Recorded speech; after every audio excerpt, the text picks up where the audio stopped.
Hi students, तो आज हम लोग आए हैं साइंस सिटी और यहाँ पे हम लोग देखने वाले हैं साइंस से रिलेटेड ढेर सारे एक्सपेरिमेंट जो कि हम रियल लाइफ में यहाँ पे करेंगे अभी। सो यहाँ पे सबसे पहला हमारा एक्सपेरिमेंट है रोटेशनल मोशन का। और अभी जस्ट मैंने क्लास 11 फिजिक्स में रोटेशनल मोशन पढ़ाया है, उसमें मैंने law of conservation of angular momentum के बारे में बात की थी। सो उसी को ये एक्सपेरिमेंट तुम्हारा जस्टिफाई करेगा। देखना, यहाँ पे मैं जैसे ही रोटेशन कॉज करूँगा, इसमें ये दो मासेस तुम्हें दिख रहे होंगे यहाँ पे साइड में। जब ये मासेस बाहर की तरफ हैं तो यहाँ पे हमारा जो डिस्टेंस है एक्सिस में ये होगी जहाँ से हम रोटेट करेंगे, इस एक्सिस से इन दोनों मासेस का डिस्टेंस ज़्यादा है, यानी कि यहाँ पे मोमेंट ऑफ इनर्शिया आई का वैल्यू ज़्यादा होगा, because I is equal to M R square होता है। सो आर का डिस्टेंस यहाँ पे ज़्यादा है। तो जैसे ही इन मासेस का डिस्टेंस हम एक्सिस के पास लाते हैं, आर का डिस्टेंस कम हो गया, तो जिससे मोमेंट ऑफ इनर्शिया भी कम हो जाएगा। तो सिंपल भाषा में ऐसे समझ सकते हो, यहाँ पे मासेस हैं, मोमेंट ऑफ इनर्शिया ज़्यादा है, यहाँ पे मासेस है, मोमेंट ऑफ इनर्शिया कम है। सो हमें पता है moment of inertia multiply by angular velocity, यानी कि हमारा जो एंगुलर मोमेंटम होता है वो कांस्टेंट रहता है। मतलब law of conservation of angular momentum तो यही बताता है। सो जब हम रोटेशन यहाँ पे करेंगे तो हमारा एंगुलर मोमेंटम कंजर्व रहेगा। तो जब हम मासेस को बाहर ले जाएंगे, इनर्शिया इंक्रीज करेगा, मोमेंट ऑफ इनर्शिया, जिसकी वजह से एंगुलर वेलोसिटी कम हो जाएगा। अभी देखना तुम लोग, यहाँ पे रोटेशन करते हैं। तो ये मासेस तुम लोग देख सकते हो बाहर हैं अभी, तो यहाँ पे मोमेंट ऑफ इनर्शिया हमारा ज़्यादा है, तो जिसकी वजह से एंगुलर वेलोसिटी तुम्हें कम लग रही होगी। अब जैसे ही इन मासेस को मैं अंदर करूँगा, मोमेंट ऑफ इनर्शिया यहाँ कम हो गया, उसको कंपेंसेट करने के लिए हमारी एंगुलर वेलोसिटी देखो बढ़ गई है। अब हम तेज़ी से रोटेट कर रहे हैं एंड मुझे हल्का हल्का चक्कर भी आ रहा है।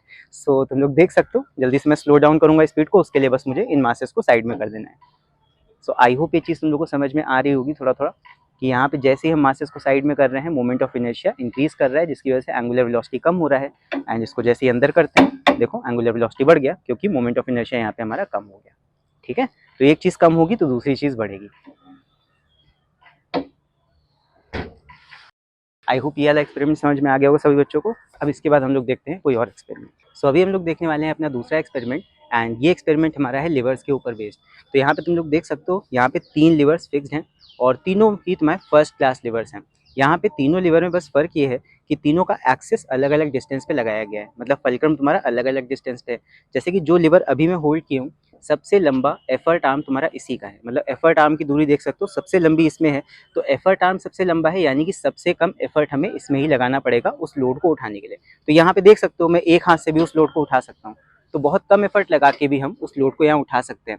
अब सेकंड वाले लीवर की अगर हम बात करें, तो यहाँ पे एक्सिस को थोड़ा सा इधर शिफ्ट कर दिया गया है, जिसकी वजह से एफर्ट आर्म हमारा छोटा हो गया और लोड आर्म बड़ा हो गया। तो यहाँ पे अब एफर्ट आर्म का डिस्टेंस छोटा है, इसलिए हमें ज़्यादा एफर्ट लगाना पड़ेगा। तो यहाँ पे और ज़्यादा एफर्ट की मदद से हम उस लोड को उठा सकते हैं, और देख सकते हो वहाँ पे दोनों ही लोड सेम वेट के हैं।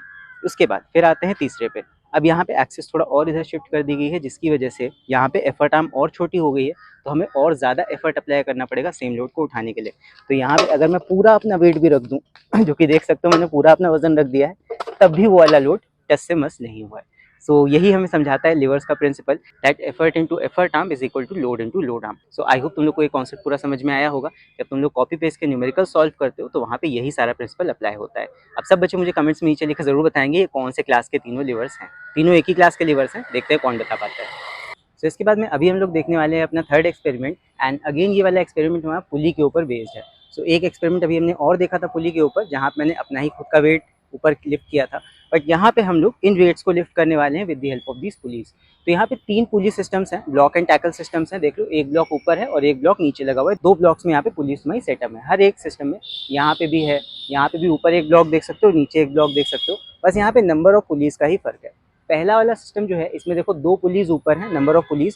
जब तुम लोग क्लास 10 फिजिक्स में डायग्राम बनाते हो तो ऊपर नीचे पुली बनाते हो, but actually block and tackle में पुलिस ऐसे साइड वाइज लगी होती हैं और रस्सी उनमें से घूम के जाती है।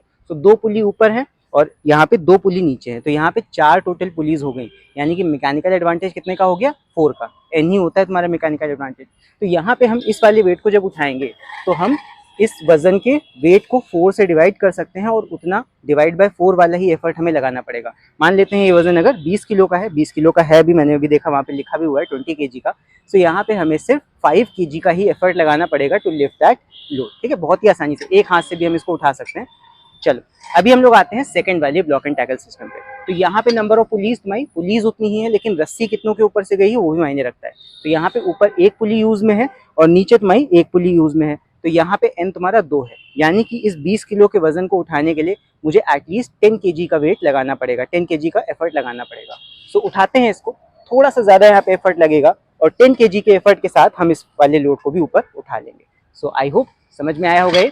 अब इसके बाद तीसरा वाला पुली सिस्टम देखते हैं। यहाँ पे हमारे पास सिर्फ एक सिंगल पुली सिस्टम है, सिंगल फिक्स्ड पुली है ऊपर, और यानी कि यहाँ पे कोई भी हमें मैकेनिकल एडवांटेज नहीं मिलने वाला है, MA1 रहेगा। और यहाँ पे जितना लोड है 20 kg का, यानी कि लोड जितना होगा उतना ही सेम एफर्ट हमें लगाना पड़ेगा, बस एफर्ट का डायरेक्शन चेंज हो रहा है, हमें नीचे की तरफ एफर्ट लगाना है और वेट हमारा ऊपर की तरफ जाएगा। चलो लगाते हैं। सो 20 kg का यहाँ पे हमें एफर्ट लगाना पड़ेगा। सो काफ़ी हैवी वेट है, बट फिर भी हमने देखो उठा लिया है। सो यहाँ पे देख सकते हो तुम लोग 3 पुली सिस्टम्स थे। तो आई होप तुम लोग को ये सबका कॉन्सेप्ट समझ में आया होगा कि ब्लॉक एंड टैकल सिस्टम कैसे वेट्स को उठाने में हमारी हेल्प करता है। जितने ज़्यादा पुलिस होंगे, नंबर ऑफ पुलिस जितना तुम बढ़ाते जाओगे उतना ही मैकेनिकल एडवांटेज बढ़ेगा। जैसे कि सबसे ज़्यादा नंबर ऑफ पुलिस हमारे इस वाले सिस्टम में थे, और यहाँ पे हम एक हाथ से भी इस वाले वजन को आराम से उठा सकते हैं। तो ये फ़ायदा होता है ब्लॉक एंड टैकल सिस्टम को यूज़ करने का।